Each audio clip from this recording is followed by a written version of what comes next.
The mining station orbited a dying red giant, its metal corridors humming with the constant vibration of ore processors and atmospheric recyclers. Commander Sarah Chun had seen dozens of such facilities during her 15 years with the Galactic Mining Consortium, but none quite like Kepler 442b. The asteroid field surrounding this particular star system was rich in trilithium and rare earth metals, making it one of the most valuable operations in human space. What made it unusual wasn't the wealth it generated, but the workforce. Humans comprised less than 20% of the station's population. The majority were Zephyrians, a reptilian species known throughout the galaxy for their incredible physical strength and their fierce, uncompromising nature. Most other species gave them a wide berth, considering them too aggressive and unpredictable for close cooperation. Sarah had requested this assignment specifically because of the Zephyrians. While other human commanders avoided working with them, she found their directness refreshing after years of dealing with the political maneuvering common among other galactic species.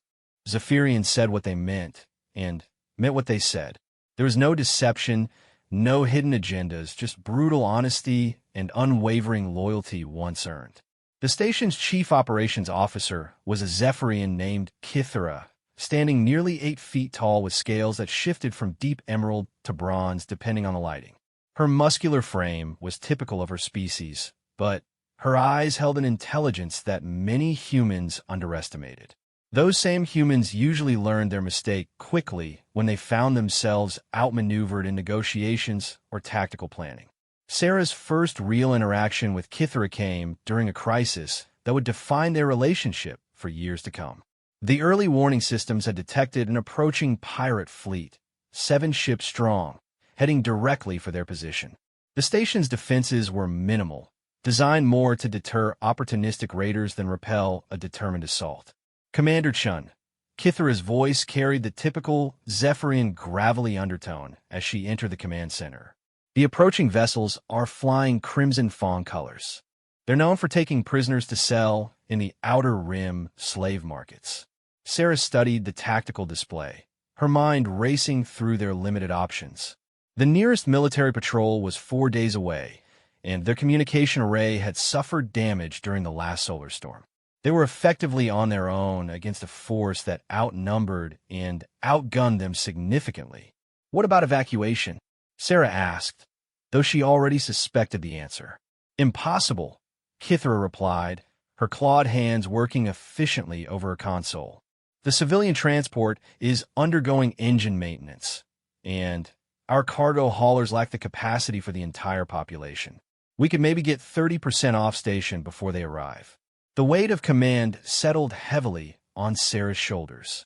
Nearly 2,000 beings called this station home, and the decision of who lived or died potentially rested with her.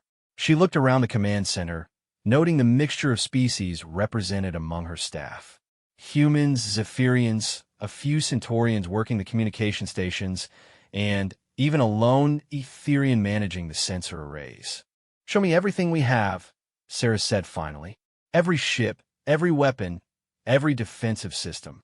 I don't care if it's officially decommissioned or sitting in a repair bay." Over the next 2 hours, Sarah and her mixed-species team worked frantically to prepare for the coming assault. The station's official defenses consisted of 4 plasma cannons and a handful of defensive drones. Not exactly inspiring odds against 7 pirate vessels bristling with military-grade weaponry. However, the inventory revealed several possibilities that regulation manuals would never approve. The mining operation used controlled explosions to break apart asteroids, meaning they had access to significant quantities of high-grade explosives. The heavy machinery used for ore processing could potentially be repurposed, and several of the larger mining ships carried industrial-grade cutting lasers that might serve as improvised weapons. Kithara proved invaluable during the planning phase, her tactical knowledge complementing Sarah's strategic thinking. Unlike many humans who saw Zephyrians as merely muscle-bound soldiers, Sarah recognized Kithara's keen intellect and included her in every aspect of their defensive preparations. The Crimson Fawn will expect us to surrender once they demonstrate their superior firepower, Kythera explained, her scaled fingers tracing attack patterns on the holographic display. Their standard approach is to disable communications, then demand submission while threatening to destroy the station if we resist. What they won't expect, Sarah replied, beginning to see the outline of a plan, is for a mining station to fight back effectively. They're probably counting on fear and intimidation to do most of their work. The plan that emerged was desperate, dangerous, and relied heavily on precise timing and coordination between species that rarely work together so closely. Sarah found herself depending not just on her human crew, but on the unique abilities each species brought to the effort. The Zephyrians would handle the heavy lifting, literally.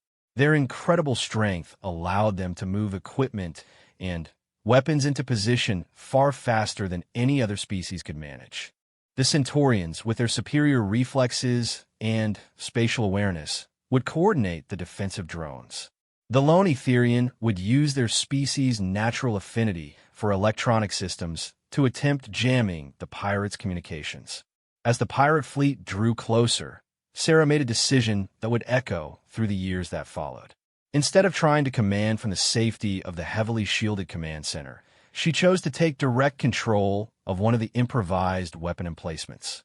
It was a mining laser that had been hastily mounted on the station's outer hull, with minimal armor protection for its operator. Commander Kythera approached her as Sarah prepared to leave the command center. "This position you've chosen, it's extremely dangerous. If the pirates concentrate their fire on the weapon emplacements." "I know," Sarah replied simply. "But this plan only works if everyone believes in it completely. My crew needs to see that I'm willing to take the same risks I'm asking of them." Kythera's eyes, large, golden, and utterly alien, studied Sarah for a long moment. In Zephyrian culture, leadership was earned through personal courage and the willingness to share in the dangers faced by those under command. Many other species claimed to value these traits, but few actually demonstrated them when tested. "I will coordinate the defense from the command center," Kythera said finally, "but I'm assigning 2 of my best warriors to your position. They will ensure you survive long enough to make this plan work." The next few hours passed in a blur of frantic activity. Sarah found herself working alongside beings she'd barely known beyond their duty rosters, united by the common goal of survival. The 2 Zephyrian warriors Kythera had assigned to her, Nexus and Saber, according to the translation matrices, proved to be consummate professionals despite their fearsome appearance. Both stood over 7 feet tall, their muscular frames encased in improvised armor welded together from mining equipment. Their natural scales provided additional protection, and their reflexes were faster than any human could match. More importantly, they treated Sarah with the same respect they showed Kythera, following her tactical instructions without question or hesitation. When the pirates finally arrived, their confident advance immediately encountered problems they hadn't anticipated. Instead of a frightened mining facility ready to surrender, they found a coordinated defense that struck back with surprising effectiveness. The improvised weapons performed better than anyone had dared hope. Mining lasers designed to slice through asteroid rock proved capable of penetrating pirate ship hulls. Cargo containers filled with mining explosives became devastating missiles when launched by the stations or loading systems. Even the industrial machinery played a role, with or processing equipment adapted to serve as kinetic projectiles. Sarah's position on the outer hull gave her a clear view of the battle, and she coordinated the defense while operating her converted mining laser with deadly precision. The weapon's industrial targeting system, designed for precise cuts in asteroid mining, allowed her to strike critical systems on the attacking ships with accuracy that impressed even the experienced Zephyrian warriors beside her. The pirates' first assault wave faltered when 2 of their ships suffered critical damage and had to withdraw. Their confident advance turned into a cautious probe as they realized this wouldn't be the easy victory they'd anticipated. "Commander," Kythera's voice crackled through the comm system. They're regrouping for a concentrated assault. All 7 ships are forming up for a coordinated attack run. Sarah could see it happening through her position's observation port. The pirate fleet was arranging itself in a classic assault formation, preparing to overwhelm the station's defenses through sheer firepower. It was exactly what their desperate plan had been designed to counter, but success would require split-second timing and flawless execution. All stations, implement Gambit Protocol, Sarah transmitted across all frequencies. Mark my signal and execute on 0 count. The next few minutes would determine whether nearly 2,000 beings lived or died, and whether Sarah's unorthodox approach to command would prove itself under the ultimate test. Around her, human and alien crew members prepared to risk everything in a desperate gamble that few military theorists would ever approve. As the pirate fleet began its final assault run, Sarah felt a strange calm settle over her. Win or lose, she knew she'd made the right choice in trusting her diverse crew and putting herself on the line alongside them. The bonds formed in the crucible of shared danger would either hold firm, or they would all face destruction together. The outcome of this battle would reshape not only Sarah's understanding of leadership, but also establish relationships that would influence the balance of power across the galaxy for decades to come. Unknown to her, a certain Zephyrian operations officer was taking careful note of the human commander's actions, and the concept of honor debt was beginning to form in her mind. The final phase of the battle was about to begin, and with it, the first chapter of an alliance that would become legendary among the stars. The pirate fleet's coordinated assault began with a devastating barrage that shook the entire mining station. Plasma bolts and kinetic projectiles hammered the outer hull while the 7 ships advanced in tight formation, their confidence apparently restored by the overwhelming firepower they were bringing to bear. Sarah gripped her makeshift weapons controls tighter as debris from the initial bombardment scattered past her observation port. The mining lasers she operated had been designed for precision work on asteroid surfaces, not combat against military-grade vessels, but it would have to suffice. Around her, Nexus and Saber maintained their protective positions while monitoring their own weapon systems. Salvaged ship cannons they'd somehow managed to install in record time. Commander Chun, Kithara's voice carried strain, but remained steady over the communication system. First wave incoming in 30 seconds. All defensive positions report ready. Sarah watched the tactical display integrated into her improvised firing position. The pirates were approaching exactly as predicted, confident that their superior numbers and firepower would quickly overwhelm any resistance. They had no way of knowing that the mining station's crew had spent the last several hours turning their entire facility into an elaborate trap. All stations, hold position until they commit to final approach, Sarah transmitted. Remember, we only get one chance at this. The key to their desperate strategy lay in the unique properties of the asteroid field surrounding their station. The pirates saw it as simply another mining operation, but Sarah and her team had recognized it as the galaxy's largest improvised minefield. Months of mining operations had left thousands of hollow asteroid fragments scattered throughout the area, each one carefully tracked by the station's navigation systems. During their hasty preparations, they'd filled dozens of these hollow rocks with mining explosives and equipped them with simple remote detonators. The pirates would never scan for explosives inside what appeared to be natural asteroid debris, giving the defenders a hidden advantage that could level the playing field. 20 seconds to optimal range, Kithara announced. All teams confirm ready status. Sarah felt sweat beading on her forehead despite the environmental suit's cooling systems. Through her observation port, she could see the lead pirate vessel growing larger as it approached. The ship was a converted military frigate, bristling with weapon systems and heavily armored against conventional attacks. Under normal circumstances, it alone would be more than capable of destroying their entire station. 10 seconds, Kithara's countdown continued. 5, 4, 3, 2, execute.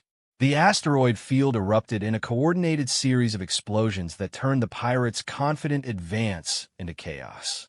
Dozens of concealed explosive charges detonated simultaneously, creating a devastating pattern of destruction that caught the attacking fleet completely off guard. 3 ships suffered immediate critical damage, their hulls torn open by chunks of high-velocity debris. But the trap's success created a new problem. The explosions had generated an enormous debris field that now surrounded the station, making navigation treacherous for everyone involved. The surviving pirate ships found themselves struggling to maintain formation while avoiding the deadly chunks of shattered asteroid that now filled the space around them. Direct hits on targets 2, 4, and 7. Nexus reported, his translator rendering his gravelly Zephyrian speech into precise tactical information. Target 4 is venting atmosphere and falling back. Targets 2 and 7 appear to be attempting emergency repairs. Sarah nodded grimly as she tracked the remaining 4 ships through her targeting system. The explosion had been devastating, but it hadn't ended the threat. The pirates were regrouping, and their remaining vessels were now approaching with considerably more caution and much more anger. Kithara, what's our status on the secondary positions? Sarah asked while adjusting her laser's focus for maximum penetration against military-grade armor. All defensive positions remain operational, came the reply. The Centaurian crews report excellent targeting solutions on the approaching vessels. Etherian jamming systems are interfering with their communications, but they're adapting faster than we hoped. Through her observation port, Sarah could see the lead pirate ship adjusting its approach vector, clearly attempting to position itself for a direct assault on the station's main hull.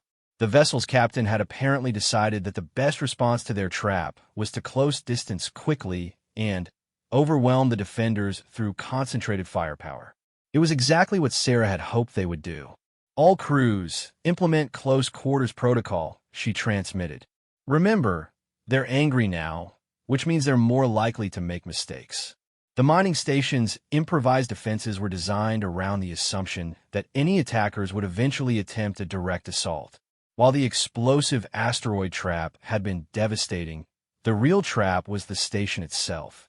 Months of mining operations had left the facility with dozens of industrial-grade cutting lasers, massive ore processing equipment, and a crew that knew every meter of the structure intimately. The first pirate ship to close with the station discovered this when it attempted to disable the main communications array. What its crew thought was a vulnerable target turned out to be defended by 3 separate weapon emplacements and a team of Zephyrian engineers who had spent the last few hours turning mining equipment into improvised artillery. Sarah watched through her scope as her carefully aimed laser beam sliced through the attacking vessel's port weapons array, causing a cascade of secondary explosions that sent the ship spinning out of control. Around her, Nexus and Saber were methodically targeting the ship's maneuvering thrusters, their salvaged weapons proving remarkably effective at close range. Target eliminated, Saber announced with satisfaction that carried clearly through the translation system. The ship is dead in space and no longer poses a threat. But their success came at a cost. The defeated pirate vessel had managed to inflict significant damage to the station's outer hull before being neutralized, and the remaining 3 ships were now coordinating a more systematic assault. Instead of the confident charge that had characterized their initial approach, the pirates were now treating the mining station as a serious military target. Commander, Kithara's voice carried new urgency.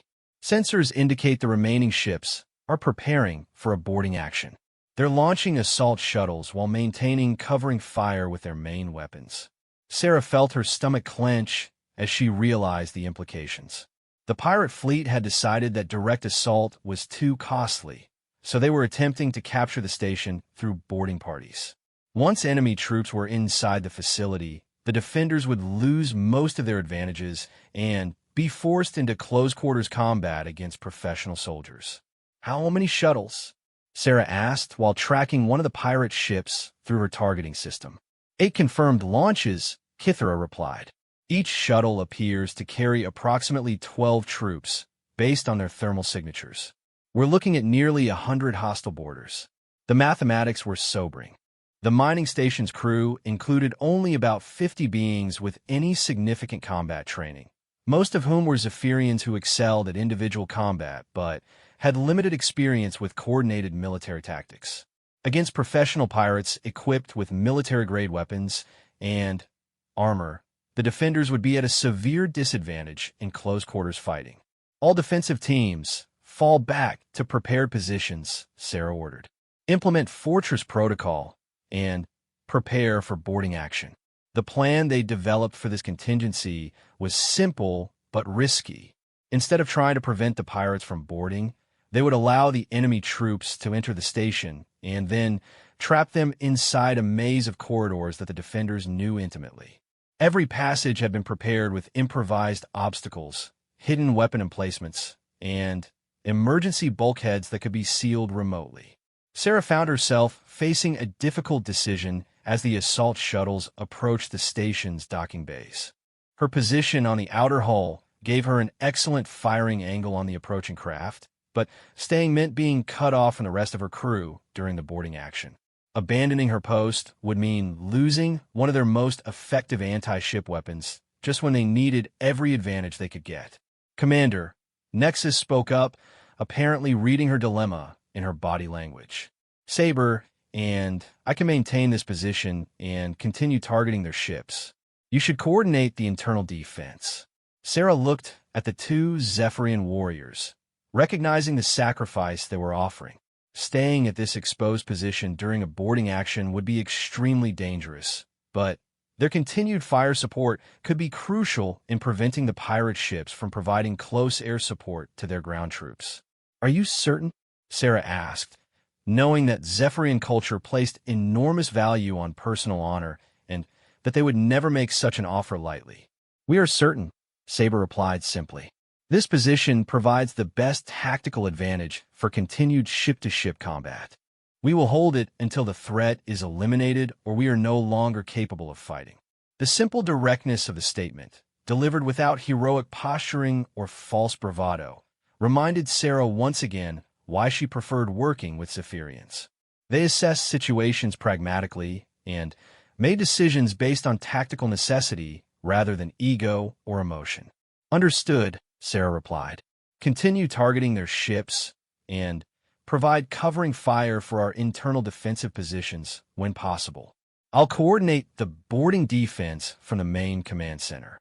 As she prepared to leave the weapon emplacement, Sarah took one last look through the observation port at the approaching assault shuttles. 8 small craft packed with enemy soldiers, supported by 3 ships that still possessed the firepower to destroy the entire station if the boarding action failed. The next phase of the battle would be fought in the corridors and maintenance passages of the mining station itself, where superior numbers and professional military training would compete against intimate knowledge of the terrain and desperate determination. It would also be where Sarah would witness firsthand the true nature of Zephyrian combat prowess, and where the bonds of mutual respect between her and Kithra would deepen into something approaching genuine friendship. Racing through the station's corridors toward the command center, Sarah could hear the distant sounds of the first assault shuttles beginning their docking procedures. The real test of their improvised defenses was about to begin, and the outcome would determine not only whether they survived the next few hours, but whether the relationships forged in combat would endure long enough to change both species' understanding of what true partnership could achieve. Behind her, Nexus and Saber continued their methodical targeting of the pirate ships, their combined firepower serving as a constant reminder that even when outnumbered and outgunned, beings who fought with purpose and coordination could achieve victories that seemed impossible by conventional standards. The first assault shuttle breached the mining station's outer airlock with a thunderous crash that reverberated through the entire facility. Sarah had made it to the command center just in time to watch the tactical displays light up with proximity alarms as 8 separate boarding craft attached themselves to various docking points throughout the station. Kithra stood at the central command console, her scaled hands moving efficiently across multiple control surfaces as she coordinated the defensive response. Around her, the mixed-species crew worked with focused intensity, each being contributing their unique abilities to the effort of repelling the boarders. First contact in Docking Bay 7, reported Xanth, a Centaurian technician whose superior reflexes made him invaluable for tracking multiple fast-moving targets. 12 hostiles confirmed, advancing toward the main corridor junction. Sarah studied the tactical display, watching as red indicators representing enemy troops spread through the station's lower levels. The pirates were moving with military precision, advancing in coordinated teams while maintaining communication between their scattered groups. These weren't desperate raiders. They were professional soldiers executing a well-planned assault. Defensive Team Alpha, implement corridor trap sequence, Sarah ordered into her communicator. Wait for full commitment before activation. The mining station's labyrinthine layout was proving to be their greatest asset. Years of expansion and modification had created a maze of passages, maintenance tunnels, and service corridors that even experienced crews sometimes found confusing. The defenders had spent their preparation time turning this complexity into a weapon, preparing multiple layers of obstacles and ambush points throughout the facility. The first pirate team to encounter these preparations discovered why mining equipment made such effective improvised weapons. A corridor that appeared empty suddenly, filled with superheated steam from a sabotaged atmosphere processor, forcing the attackers to retreat while their environmental suits struggled to cope with the extreme temperature differential. Team Alpha reports successful implementation, Kithra announced with what might have been satisfaction coloring her translated voice. Enemy advance in that sector has been halted temporarily, but the pirates were adapting quickly to the changed circumstances. Instead of continuing their frontal assault through the prepared corridors, they began attempting to access the station's maintenance passages and service tunnels. These routes would allow them to bypass many of the defensive preparations, but they also required detailed knowledge of the facility's layout. They're trying to flank us through the lower maintenance levels, Sarah observed, watching the enemy movement patterns on her tactical display. Do we have defensive positions covering those routes? Limited coverage, Kithra replied. The maintenance tunnels were not fully prepared due to time constraints. We have sensor coverage, but minimal defensive emplacements. Sarah felt the familiar weight of command decisions as she assessed their options. The pirates' tactical adaptation was forcing her to choose between maintaining their prepared defensive positions or risking her crew in hasty ambushes throughout the station's less defensible areas. The decision was made for her when explosions began echoing through the command center's overhead passages. The enemy had found a route through the maintenance systems and was now attempting to access the station's critical command and control systems directly. All teams, implement mobile defense protocol, Sarah ordered. We're abandoning static positions and moving to hunter-killer tactics. The shift in strategy played to the defenders' strengths while negating many of the pirates' advantages. Instead of trying to hold fixed positions against superior numbers, the station's crew would break into small groups that could move freely through areas they knew intimately, while striking at enemy troops who were operating in unfamiliar territory. Kithra immediately began coordinating the transition, her tactical knowledge proving invaluable as she organized mixed-species teams that could complement each other's abilities. Humans provided strategic thinking and adaptability. Zephyrians contributed raw combat power and tactical aggression. Centaurians offered superior reflexes and spatial awareness, while the lone Etherian continued jamming enemy communications from a heavily protected position. Sarah found herself assigned to a team with two Zephyrian warriors, Talon and Vex, whose combat experience complemented her own strategic training. Both were slightly smaller than the warriors she'd worked with at the weapon emplacement, but they moved with a fluid grace that spoke of extensive close-quarters combat experience. Commander, Talon spoke as they prepared to move out from the command center. Our sensors indicate a large enemy group attempting to access the main computer core. If they succeed in controlling our systems, The entire station becomes indefensible, Sarah finished. How many hostiles are we looking at? Approximately 20 troops, Vex replied, checking her weapon systems with practiced efficiency. They're heavily armed and appear to be the pirates' primary assault team. The mathematics were sobering, but Sarah had learned to trust in the combat capabilities of her Zephyrian teammates. 20 pirates represented formidable odds, but the defenders would be fighting on their home ground with intimate knowledge of every passage and system in the facility. Lead the way, Sarah said simply. You know the combat tactics better than I do. I'll coordinate with the other defensive teams and provide strategic oversight. The journey through the station's corridors to intercept the enemy assault team became a masterclass in small unit tactics. Talon and Vex moved with predatory efficiency, using their knowledge of the facility's layout to approach their targets through routes that would provide maximum surprise and tactical advantage. Sarah found herself impressed by the Zephyrians' approach to combat. Rather than the mindless aggression that many other species attributed to them, they demonstrated careful planning, precise execution, and the ability to adapt their tactics based on changing circumstances. Their reputation for ferocity was well-deserved, but it was ferocity guided by intelligence and tactical experience.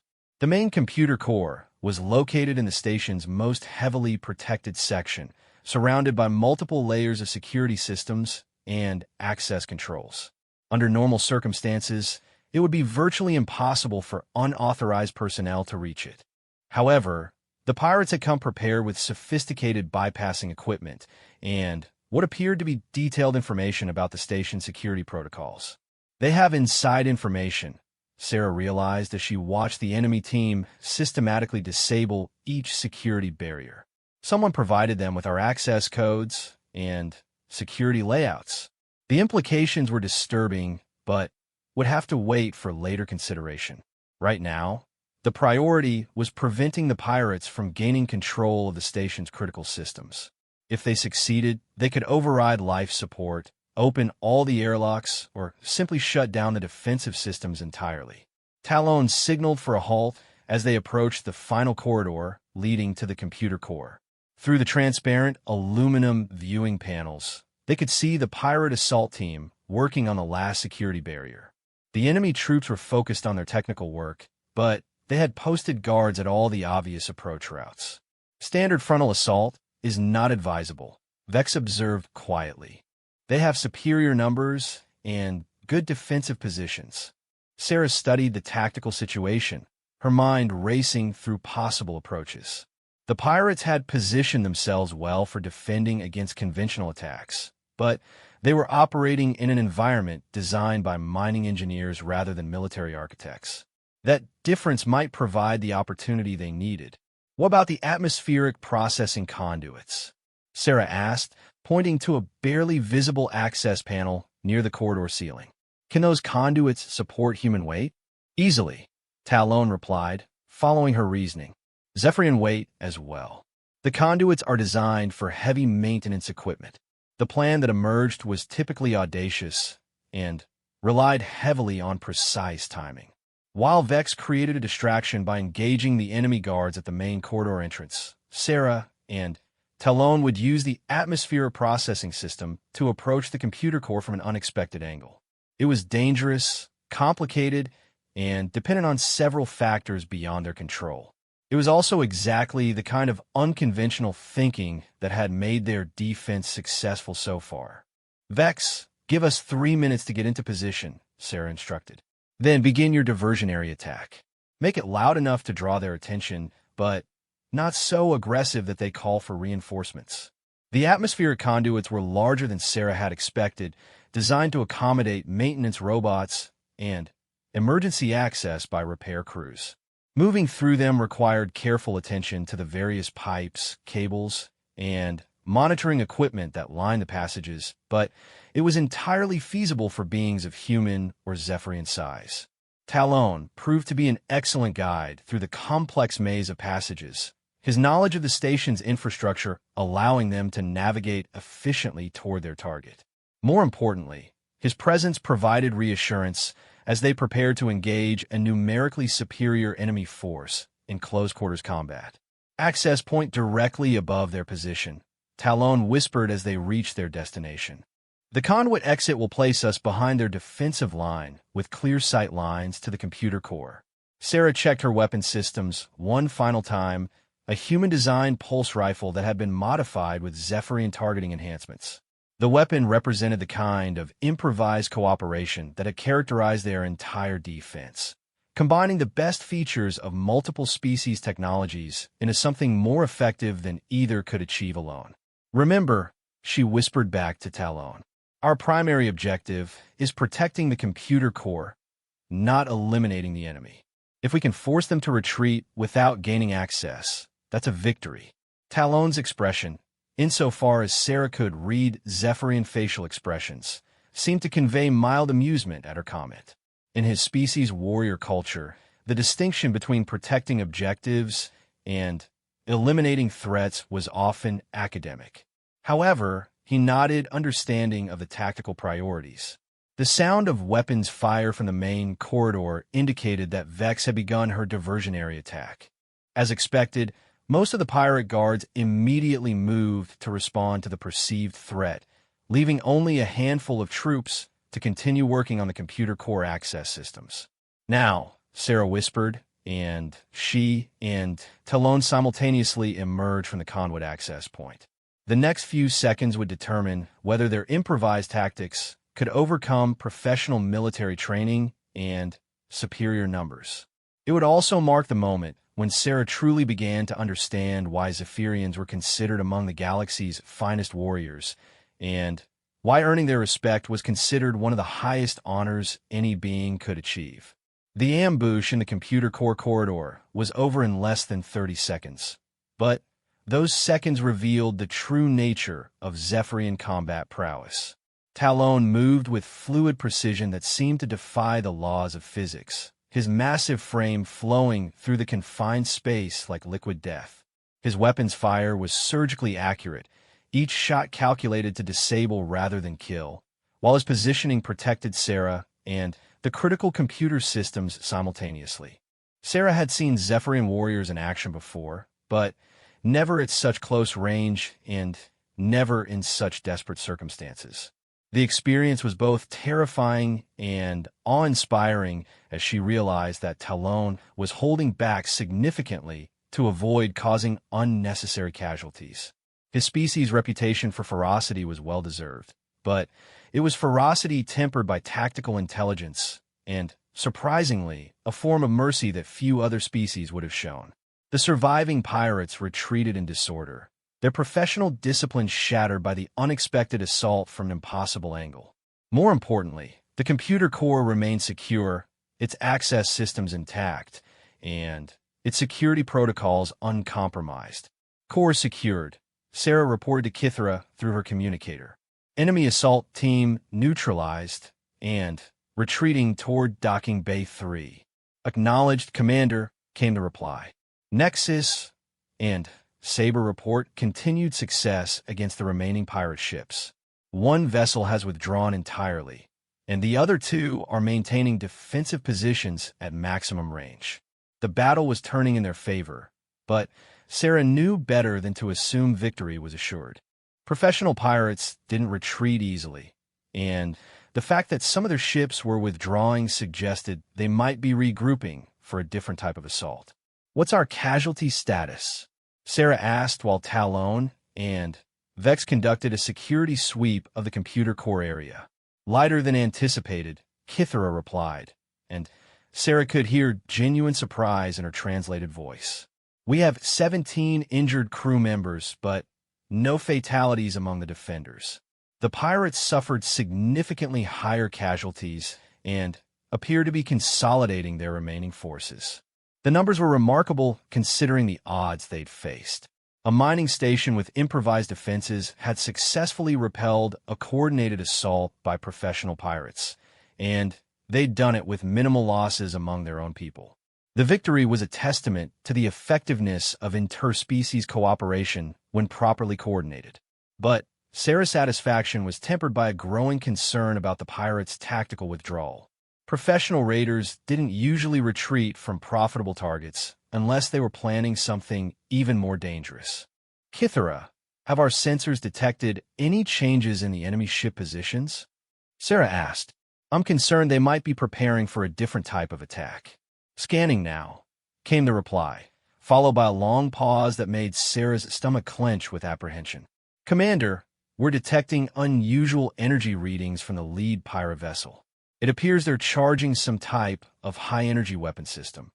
Sarah felt ice form in her veins as she realized what the pirates were planning. Unable to capture the station through conventional assault, they were preparing to destroy it entirely. The weapon they were charging would likely be powerful enough to crack the station's hull like an egg, killing everyone aboard in a matter of seconds. All personnel, prepare for emergency evacuation, Sarah ordered, though she knew it was probably futile. The civilian transport was still undergoing maintenance, and their cargo haulers lacked the capacity to evacuate even a significant portion of the station's population. Commander, Talon spoke up, his usually calm demeanor showing signs of strain. Evacuation may not be necessary. The weapon they're charging requires several minutes to reach full power, and our external sensors indicate it has significant targeting limitations. Sarah looked at the Zephyrian warrior with new respect. Even facing imminent destruction, he was analyzing the tactical situation and looking for solutions rather than simply accepting defeat. It was exactly the kind of thinking that had made their defense successful so far. Explain, Sarah said simply. The energy signature suggests a mining laser that has been significantly overpowered, Talon continued.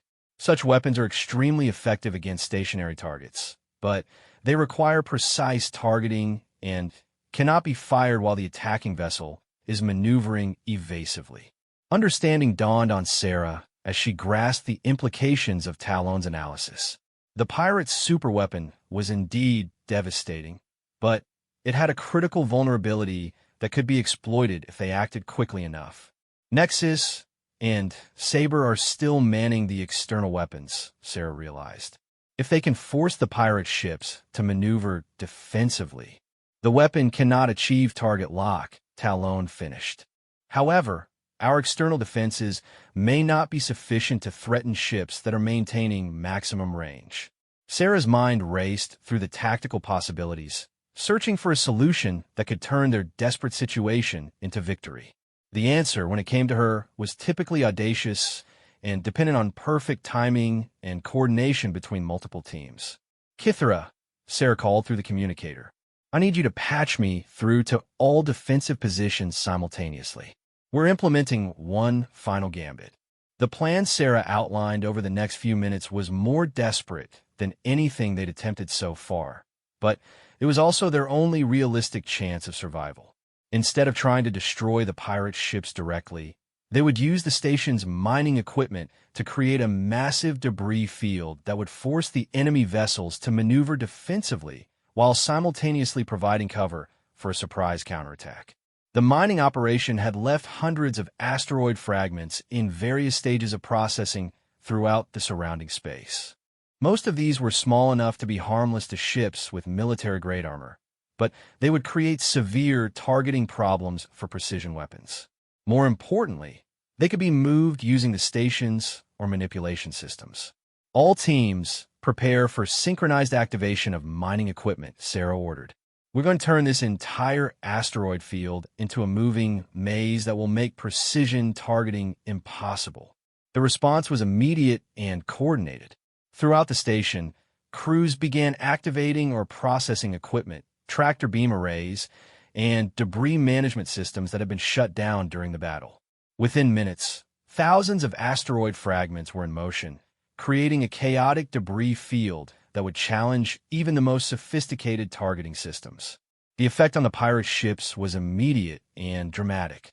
The lead vessel, which had been charging its devastating weapon while maintaining a stable firing position, was forced to begin evasive maneuvers as chunks of accelerated debris began impacting its hull.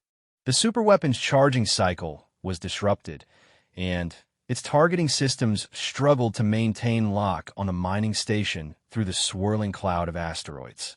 Direct hits on Target 1. Nexus reported from his external weapon position. Their superweapon appears to be offline, and they're taking damage from debris impacts. But the pirates weren't finished yet. The second ship, which had been providing covering fire for the lead vessel, began advancing through the debris field with the apparent intention of engaging the station at close range. Its captain had apparently decided that if they couldn't destroy the facility with long-range weapons, they would ram it directly. Incoming vessel on collision course, Kythera announced. Impact in approximately 4 minutes at current velocity. Sarah felt the familiar calm that came with facing impossible odds. They'd already achieved more than anyone had thought possible, but the battle wasn't over yet. The approaching ship represented a final test of their improvised defense and their ability to work together under the ultimate pressure. All external teams, concentrate fire on the approaching vessel, Sarah ordered. Talon, Vex, prepare demolition charges along the projected impact corridor. If we can't stop them, we'll make sure they regret the collision. The next few minutes passed in a blur of coordinated activity. External weapons concentrated their fire on the approaching pirate ship, while internal teams prepared to contain the damage from a potential collision. Emergency bulkheads were sealed, critical systems were isolated, and evacuation routes were cleared for the areas most likely to be affected by impact. The approaching ship proved to be more heavily armored than its companions, absorbing the defensive fire while maintaining its collision course. However, the concentrated attacks were taking their toll, and the vessel's trajectory was becoming increasingly erratic as its maneuvering systems suffered damage. 30 seconds to impact, Kythera announced. All personnel in sections 7 through 12 evacuate immediately. Sarah found herself facing another command decision that would affect the lives of everyone under her authority. The approaching collision would likely cause catastrophic damage to a significant portion of the station, but there was one final gambit that might prevent total destruction. The mining operations main or processor was located directly in the path of the approaching ship. It was a massive piece of equipment designed to handle enormous pressures and temperatures, and it contained enough stored energy to power the entire station for weeks. If that energy could be released in a controlled explosion at precisely the right moment. Kythera, Sarah called. Can we overload the main or processor remotely? There was a pause before the reply came. Yes, but the explosion would destroy a significant portion of our facility and might not be sufficient to stop the approaching vessel.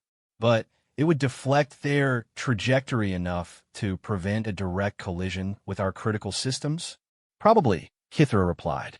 However, the risk to our own personnel would be substantial.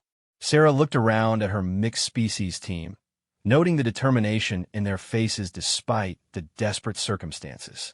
These beings had trusted her leadership throughout the battle, and now she was asking them to risk everything on one final gamble. All teams prepare for emergency overload of main or processor, Sarah ordered. Execute on my command. The final seconds before impact stretched like hours as Sarah watched the tactical display and waited for the optimal moment to trigger their last desperate stratagem.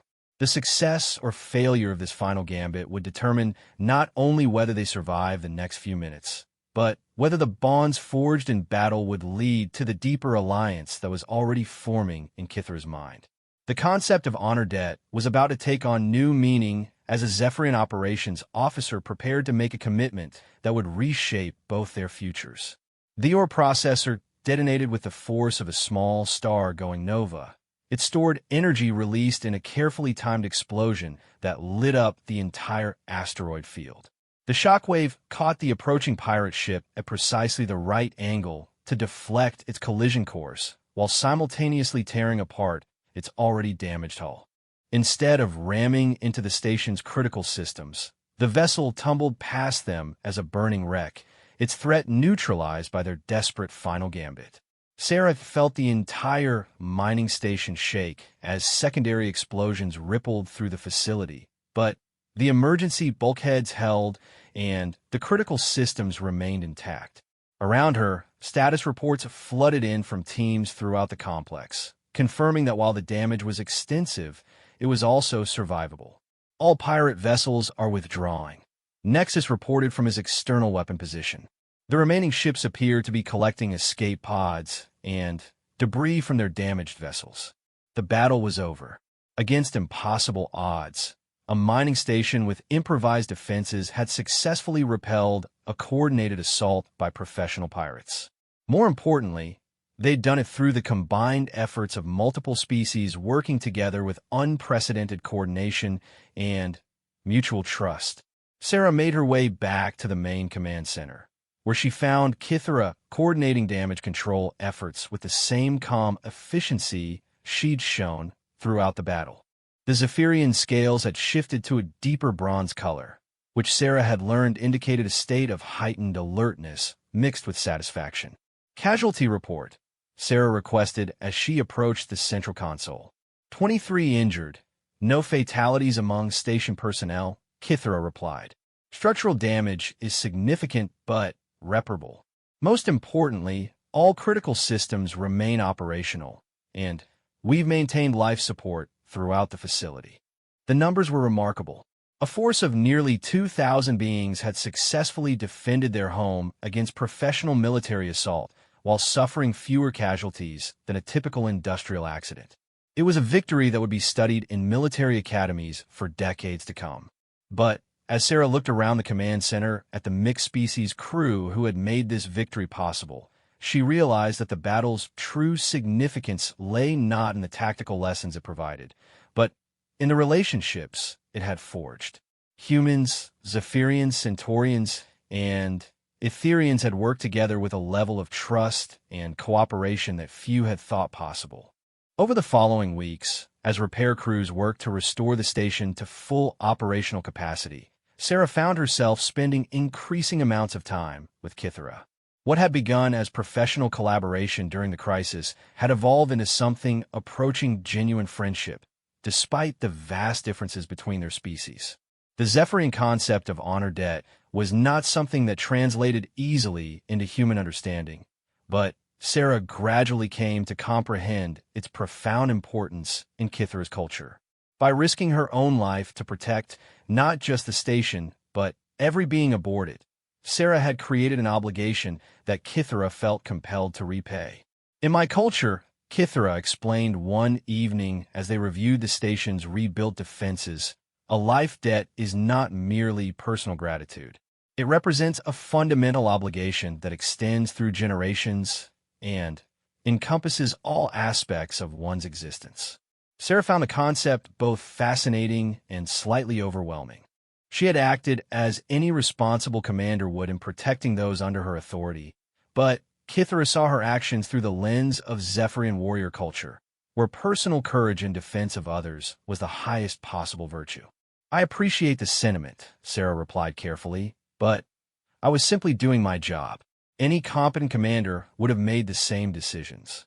Kythera's golden eyes studied Sarah with an intensity that was both alien and somehow familiar.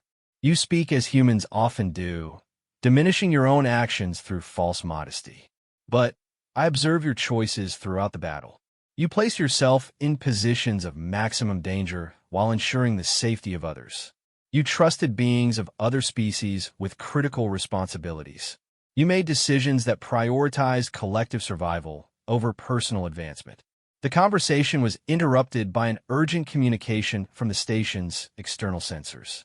A ship was approaching their position, but this time it bore the markings of the Galactic Mining Consortium rather than pirates. Sarah felt relief wash over her as she realized that their long isolation was finally ending. The arriving vessel brought news that would reshape both Sarah's and Kythera's futures. Word of their successful defense had spread throughout human space and beyond, generating interest from military leaders, diplomatic corps, and corporate executives who were eager to understand how such an unlikely alliance had achieved such remarkable results. More importantly, the Zephyrian High Command had taken notice of Kythera's reports about human tactical thinking and leadership capabilities. In a species where individual achievement was prized above all else, The concept of collaborative leadership that prioritized collective success was revolutionary.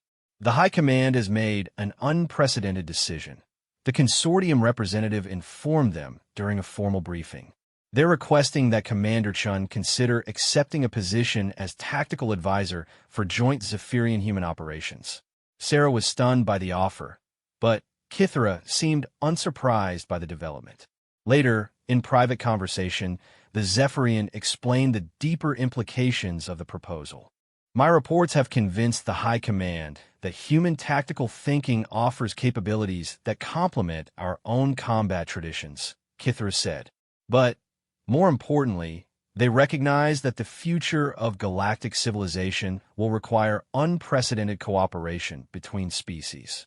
The offer represented an opportunity that could reshape both their careers and the broader relationship between their peoples. However, it also meant leaving behind the mining station that had become their shared home and embarking on an uncertain future in uncharted diplomatic territory.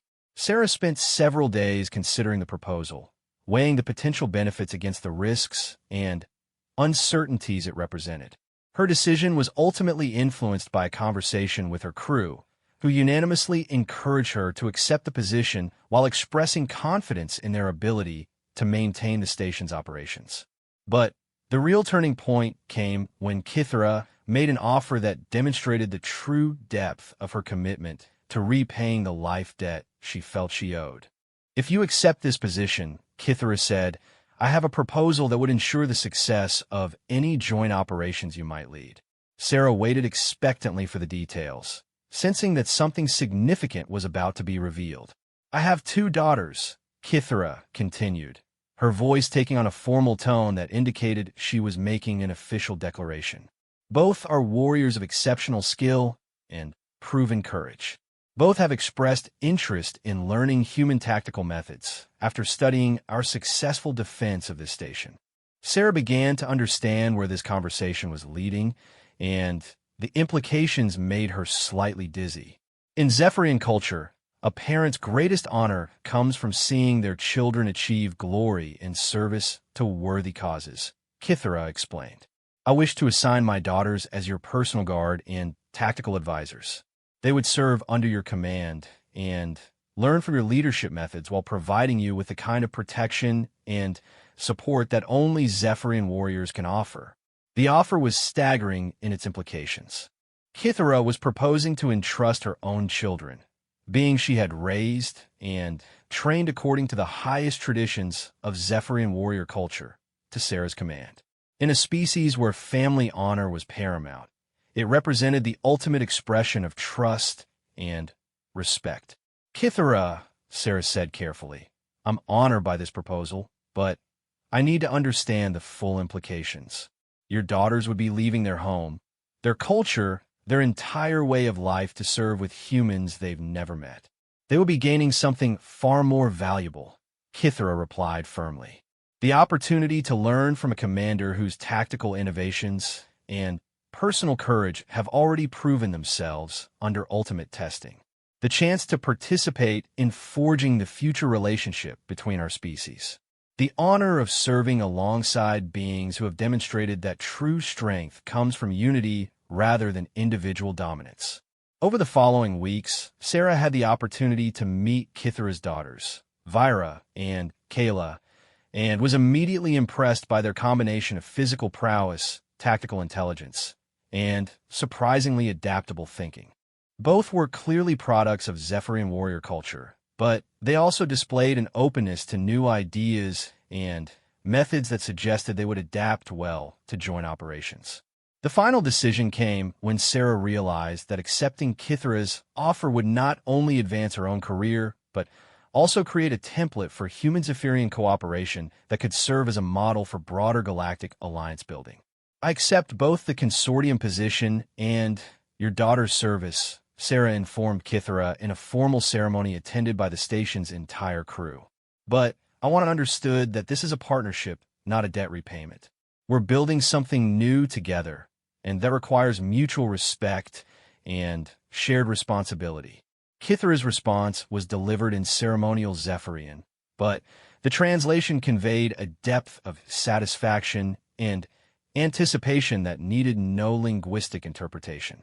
The honor debt that had begun with a desperate battle was being transformed into something unprecedented in galactic history, a multi-generational alliance based on mutual respect and shared purpose. As Sarah prepared to leave the mining station that had become the birthplace of an unlikely friendship, she reflected on the journey that had brought her to this moment. A routine assignment to manage an isolated facility had evolved into participation in events that would reshape interspecies relations throughout the galaxy. More importantly, the bonds forged in combat had demonstrated that beings from vastly different backgrounds could not only work together effectively, but actually enhance each other's capabilities through cooperation. The victory they'd achieved was not just tactical, but philosophical, proving that diversity and unity were not opposing forces, but complementary aspects of true strength. The future would bring new challenges and opportunities as human and Zephyrian forces began working together on an unprecedented scale.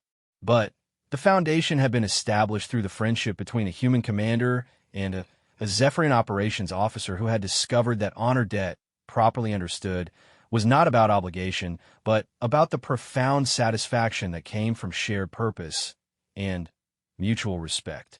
As their transport departed the mining station, Sarah looked back at the facility where it all began, knowing that the relationships forged in that crucible of desperation and courage would continue influencing galactic history for generations to come.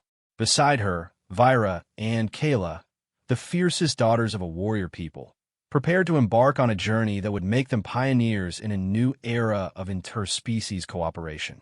The mining station grew smaller in the viewport, but its significance in their lives would only continue to grow as they discovered together what could be accomplished when beings chose partnership over dominance, collaboration over competition, and shared honor over individual glory.